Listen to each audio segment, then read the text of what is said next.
Pode se sentar, querido. Quero convidá-lo a abrir sua Bíblia comigo no Evangelho segundo Marcos, capítulo de número 7, verso 31. E leremos duas perícopes. Leremos dos versos 31 até o verso 37 e o 8, dos versos 22 a 26.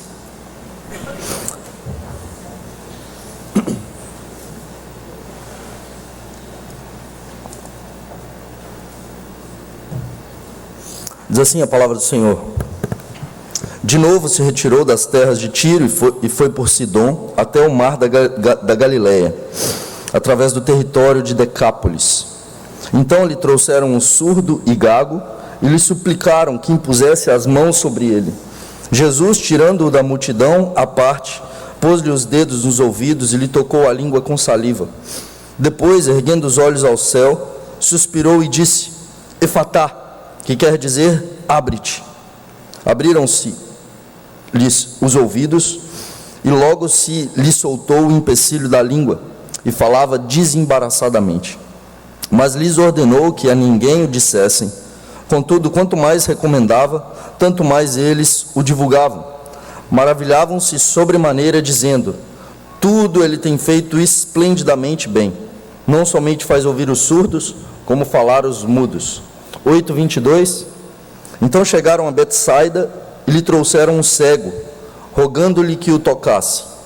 Jesus, tomando o cego pela mão, levou-o para fora da aldeia e, aplicando-lhe saliva aos olhos e impondo-lhe as mãos, perguntou-lhe: Vês alguma coisa?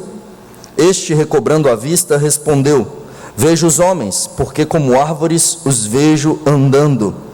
Então novamente lhe pôs as mãos nos olhos, e ele, passando a ver claramente, ficou restabelecido, e tudo distinguia de modo perfeito.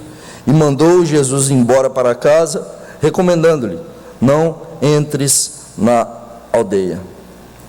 Verso 17 agora, meus irmãos, Jesus diz para os seus discípulos. Jesus, percebendo, lhes perguntou: Por que discorreis sobre o não terdes pão? Ainda não considerastes, nem compreendestes? Tendes o coração endurecido? Tendo olhos, não vedes? Tendo ouvidos, não ouvis? O tema da mensagem dessa manhã é o seguinte: estamos ouvindo e enxergando? Estamos ouvindo e enxergando? Sabe quando você ouve uma determinada conversa e pega o bonde andando? E aí você tenta pegar o fio da meada, mas você não conseguiu pegar o início daquela conversa, então você não consegue compreender muito bem aquilo que as pessoas estão falando. E tem gente às vezes que pega o bonde andando e quer entrar no assunto, né? E muitas vezes entra da maneira errada, porque não está compreendendo. Existem alguns filmes que têm final surpreendente, né? Que você assiste toda a trama e no final do filme você percebe que você não estava entendendo muito bem, né? Alguns filmes que no final depois você quer ver o filme de novo. Fala assim: não é possível que eu não peguei isso. O Sexto Sentido é um filme desses, né? Que chega no final, você olha assim e fala: não é possível. O Livro de Eli é um filme mais ou menos assim também, que você vê toda a trama e no final aparece algo que você não viu durante todo o filme, né? E vários outros filmes que tem toda uma trama e durante todo o filme o roteiro mostra algo, mas que a gente não consegue compreender. A gente vai entender só lá no final. E é mais ou menos isso que está acontecendo aqui no Evangelho de Marcos. Muitas pessoas viram os milagres de Jesus, muitas pessoas ouviram os seus ensinamentos, inclusive os discípulos, mas de fato eles compreendiam, eles interpretavam da maneira correta aquilo que eles estavam ouvindo e vendo. E muitos naquele contexto estavam pegando simplesmente o bonde andando. Inclusive os discípulos de Jesus não estavam compreendendo muito bem. Eles viam, eles ouviam, mas muitas vezes eles interpretavam da maneira que eles queriam. E o Evangelho de Marcos, ele traz dois milagres para nós que só Marcos tem. Nenhum dos outros evangelistas trazem esses dois milagres: a cura do surdo e gago e a cura do cego de Betsaida. Essas curas são relatadas apenas no evangelho de Marcos. E nos evangelhos nós temos algo que pode ser chamado de ação parabólica. O que é isso? Uma ação parabólica é algo que Jesus faz com o intuito de ensinar os seus discípulos. Então ele faz isso na multiplicação dos pães, por exemplo, e na sequência ele ensina que ele que é o pão que desceu dos céus, que ele é quem alimenta, muito mais do que o maná do Antigo Testamento. E essas duas curas, elas estão aqui para mostrar algo, e Cristo ele tinha o intuito de ensinar aos seus discípulos, e Marcos, na construção do seu evangelho, faz questão de mostrar que esses dois textos estão relacionados não apenas com esses homens que foram curados, mas com os discípulos de Jesus, como nós podemos ler nos versos 17 e 18. Veja comigo no capítulo 7, 31 em diante, como que Jesus efetua a cura do surdo e gago. No verso 33, o que Jesus faz? Ele tira o surdo e gago do meio da multidão. Ele sai para fora da cidade, para que os seus discípulos apenas pudessem presenciar aquilo. Ele tinha o intuito de que eles aprendessem algo ali. E veja na cura do cego de Betsaida, Jesus no verso 23, 8:23, toma o cego pela mão e leva-o para fora da aldeia. Novamente Jesus e seus discípulos estão diante desse homem. Quando a gente olha para o verso 14, Jesus agora no 8:14, ele tira os seus discípulos, depois de multiplicar pães pela segunda vez, ele retira os seus discípulos do meio da multidão, e ali então ele começa a ensiná-los. No verso 27, novamente ele retira os seus discípulos do meio da multidão, e agora ele passa a ensiná-los, a perguntá-los. Os discípulos veem aquele surdo e aquele gago, eles veem aquele cego, como se apenas eles precisassem da cura de Jesus, que Jesus abrisse os seus ouvidos e que Jesus abrisse os seus olhos. Mas além dessa cura que Jesus haveria de efetuar aqueles homens, Cristo queria ensinar os seus discípulos e mostrar para eles que eles também não estavam ouvindo, eles também não estavam vendo. Verso 18: tendo olhos não vedes, tendo ouvidos não ouvis. Muitas enfermidades físicas e espirituais que nós temos nas Escrituras podem se aplicar a nós hoje. E esses textos se encontram aqui também por nossa causa. Nós olhamos para a incredulidade dos discípulos, para a incredulidade, a rebeldia do povo de Israel, e muitas vezes pensamos que isso se trata apenas deles, como se nós não tivéssemos esse mesmo pecado de rebeldia, de não dar ouvidos à voz de Deus, de muitas vezes ler, mas com um certo distanciamento. Eu me lembro, pensando nessa questão de julgar o outro e não se aplicar a mim, do texto de Oséias e Gomer, quando Deus diz para que Oséias se casasse com Gomer, que era uma mulher adúltera, e Gomer abandona Oséias, ela segue após amantes que lhes dão presentes, que seduzem ela, e ela vai para um lugar distante. E eu ficava indignado e falava: como que pode uma mulher dessa, casada com um profeta, um homem de Deus, e depois ainda ela se torna escrava dos seus amantes, e manda avisar para Oséias que ela estava escrava lá, e aí ele vai lá naquele país distante buscar a Gomer, e ele compra de volta a esposa que era sua. E eu ficava indignado e falava: que absurdo. Quando depois eu percebi que Gomer sou eu, que eu faço exatamente isso com o meu Senhor, e é exatamente isso que o meu Senhor faz, me comprando de volta com alto preço, sangue do seu Filho. Os discípulos têm ouvidos, eles têm olhos, mas eles ainda não veem e não ouvem. Eles estão do lado de Jesus, mas eles ainda não compreendem. Conta-se a história de um velho que ele vai no médico reclamando da sua esposa que estava surda. E ele chega lá naquele médico, ele fala assim: doutor, eu vim aqui para o senhor poder fazer uma consulta com a minha esposa, porque ela está completamente surda. Eu falo as coisas, ela não me responde. Eu pergunto as coisas e ela não fala nada. E o médico fala assim: tudo bem, então você vai fazer um teste para mim e depois traz ela aqui para eu poder consultá-la. Você vai falar com ela a 20 metros de distância. Depois você vai aproximando de 5 em 5 metros até ver a que distância que ela consegue te ouvir. Então, com 20 metros, ele chega em casa, ele vê a distância, sua esposa está na cozinha, ele na sala, e aí ele pergunta: amor, o que nós vamos ter para o almoço? Nenhuma resposta. Ele se aproxima 5 metros da cozinha, pergunta novamente: amor, o que nós vamos ter para o almoço? Nenhuma resposta. Ele se aproxima mais 5 metros: amor, o que nós vamos ter para o almoço? Silêncio. Até que ele praticamente cola na sua esposa e pergunta: amor, o que nós vamos ter para o almoço? Meu bem, já é a 4ª vez que eu respondo: nós vamos ter frango. E ele, pensando que a sua esposa é quem estava surda, ele é quem não estava ouvindo. Será que os outros é quem não estão ouvindo? Será que nós temos dado ouvido à palavra de Deus? E ouvir a palavra de Deus não se trata meramente de ter uma compreensão intelectual, mas de vivê-la, de praticá-la.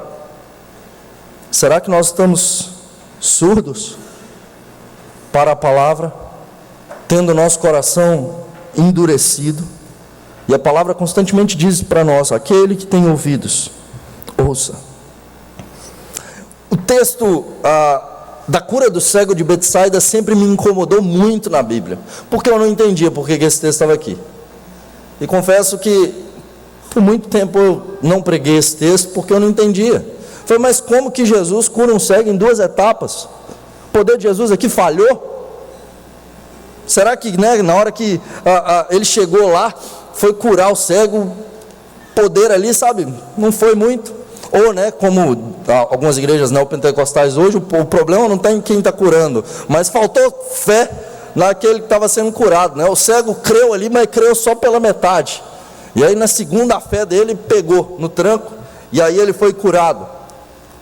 Qual que é o propósito de Jesus em curar esse cego em 2 etapas, sendo que ele tem todo o poder, e ele simplesmente poderia ter feito assim, e aquele homem veria claramente uma ação parabólica? Jesus está relacionando esse texto com os seus discípulos. Veja o que acontece logo em seguida.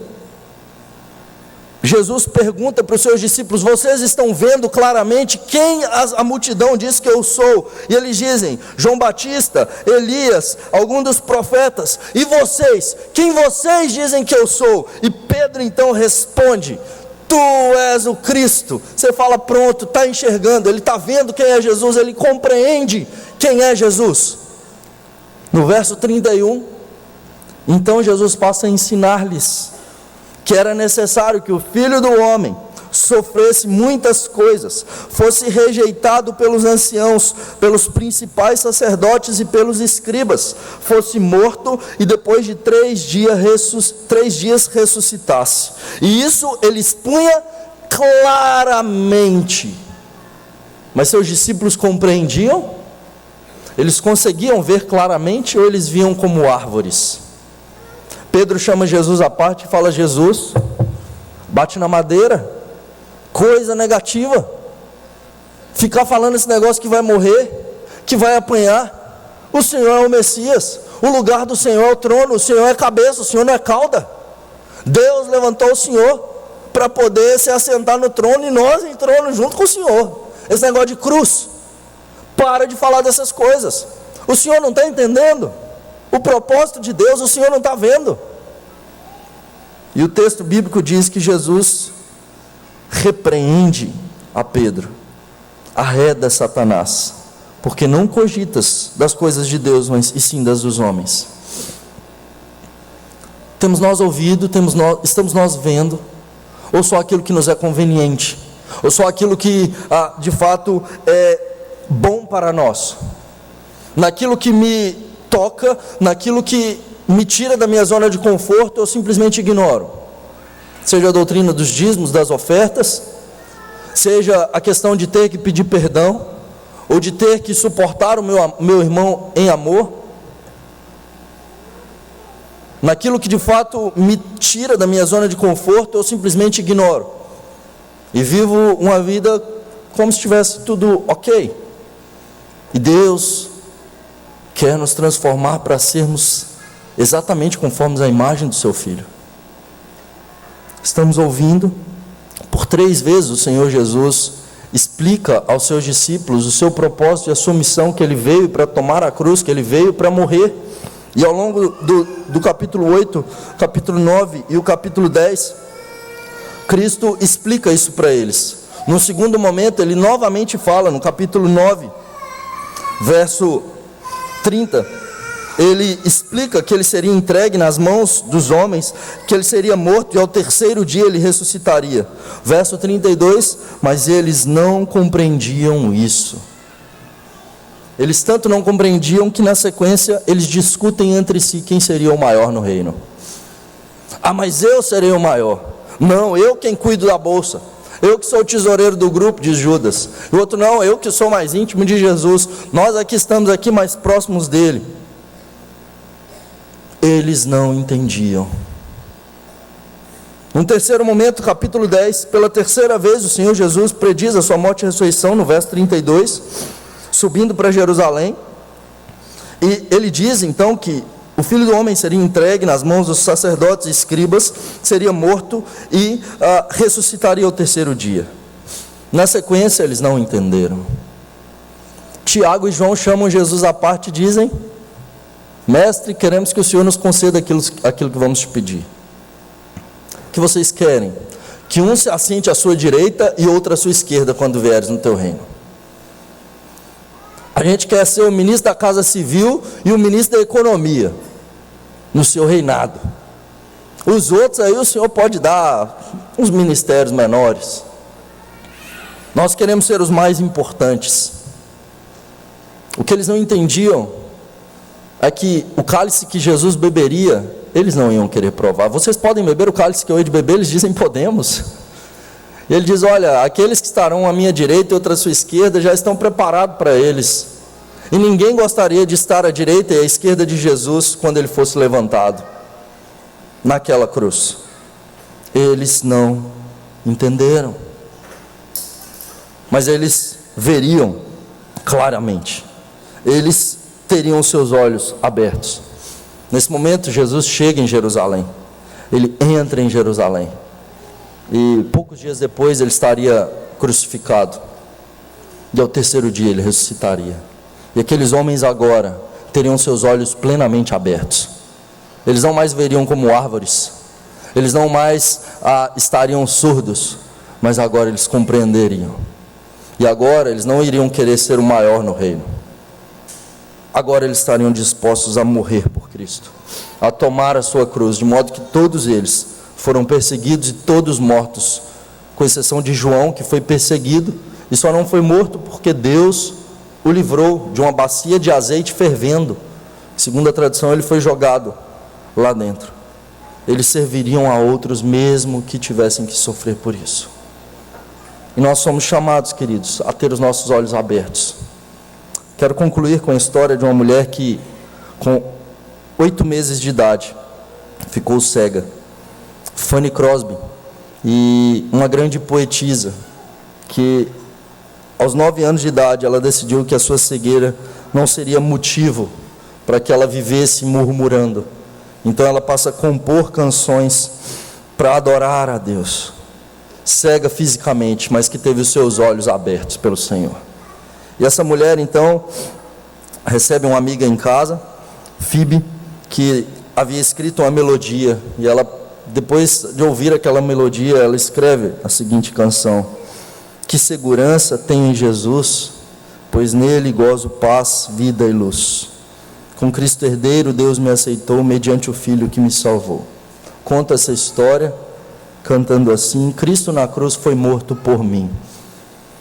Eu matei Jesus. Os meus pecados foram responsáveis pela morte de Jesus. Eu preciso andar no caminho dele, tomar a minha cruz e segui-lo. Estamos nós ouvindo, queridos? Estamos nós vendo, ou estamos cegos, ou estamos surdos para a palavra do Senhor que tem confrontado o nosso coração, para que nós possamos viver o Evangelho. Que Deus nos abençoe.